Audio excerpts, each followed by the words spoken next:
They're called the world's most persecuted people. The Rohingya are a predominantly Muslim ethnic minority who mostly live in Rakhine State in majority Buddhist Myanmar. The UN says their persecution in 2017 was a textbook example of ethnic cleansing, and the UNHCR says that the Myanmar government has been killing men, slaughtering children, raping women and burning entire villages to the ground, forcing them to flee to Bangladesh.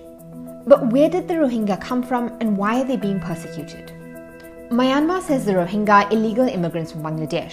The Rohingya say they've lived in Myanmar for centuries. The Rohingya face persecution for decades, especially after a 1982 war which stripped them of citizenship. But the story of the Rohingya goes back much further than that. Some historians trace the origins of the Rohingya back to the 8th century. They lived in an independent kingdom in Arakan, what is now known as Rakhine State. Arabs traded in the region between the 9th and 14th century. They brought Islam to the region and some of them settled and intermarried. But in 1784, the independent kingdom was conquered by a Burman king named Bodapaya.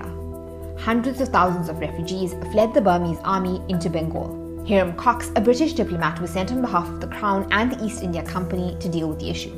Cox's Bazar, the town where many of the Rohingya fled, is named after him. His mission was to maximize tax collection by settling the refugees and others on areas of fertile land and to create markets for trading.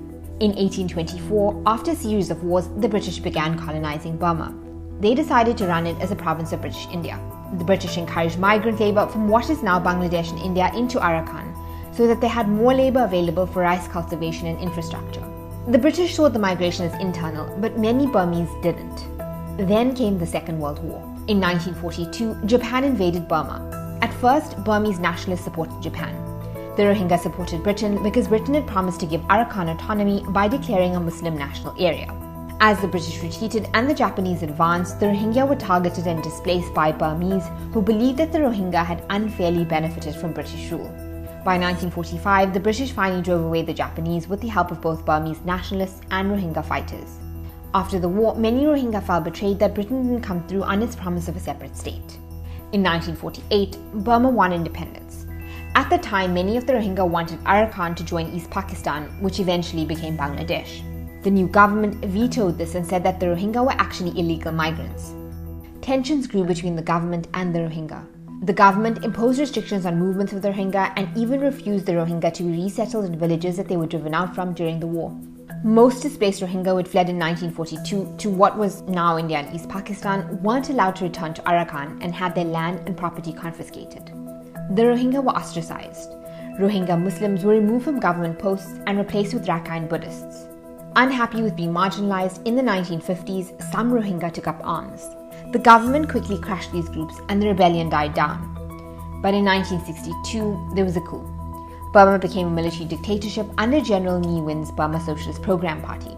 They took an even harder line on the Rohingya by dissolving all of their social and political organizations. And in 1977, things got much worse with the Rohingya. Operation Nagamin or Operation Dragon King began. It was intended to root out foreigners. The army began persecuting the Rohingya through widespread killing and rape. 200,000 Rohingya fled to Bangladesh. The military junta said that the Rohingya fleeing to Bangladesh was just more proof that they were illegal. Bangladesh couldn't handle the influx of refugees, so they struck a deal with the UN and Burma so that most of the Rohingya refugees would be returned. In 1982, a new Citizenship Act was declared in Burma. Citizenship was automatically given to people based on them being a part of the national race. Anyone who had come to Burma after British rule was considered illegal. The act applied to all of the Rohingya, despite their long history in Arakan. If they wanted to apply for citizenship, the Rohingya would need to prove they had lived in Arakan since 1824. Due to poor documentation, most Rohingya weren't able to do this. Almost all the Rohingya were effectively made stateless. Their persecution continued. In 1991, 250,000 Rohingya fled to Bangladesh because of abuse by the military. In the late 90s, 230,000 Rohingya were returned back to Burma through a repatriation agreement. In 2011, Myanmar's military junta was dissolved. But even though a democratically elected government was installed, things didn't get any better for the Rohingya. In 2012 and 2016, tens of thousands of Rohingya had to flee a brutal crackdown. And then in 2017, all hell broke loose. More than 742,000 Rohingya have fled to Bangladesh since 2017. Repatriation agreements to get refugees back to Myanmar have failed. The Australian Strategic Policy Institute, which has been analysing satellite images, estimates that at least 40% of Rohingya villages damaged by the 2017 violence have since been completely demolished. A BBC investigation found that some Rohingya villages have been destroyed to make way for government facilities. But more than 500,000 Rohingya are still believed to be living in northern Rakhine. And the UN says there's a serious risk that genocidal acts may occur or recur. In January 2020, the UN International Criminal Court of Justice ordered Myanmar to protect the Rohingya. But the army says it's fighting Rohingya militants and denies targeting civilians. The country's leader, Aung San Suu Kyi, has reportedly denied any acts of genocide and has downplayed the atrocities as intercommunal violence. What does the future hold for the Rohingya still in northern Rakhine and Rohingya refugees?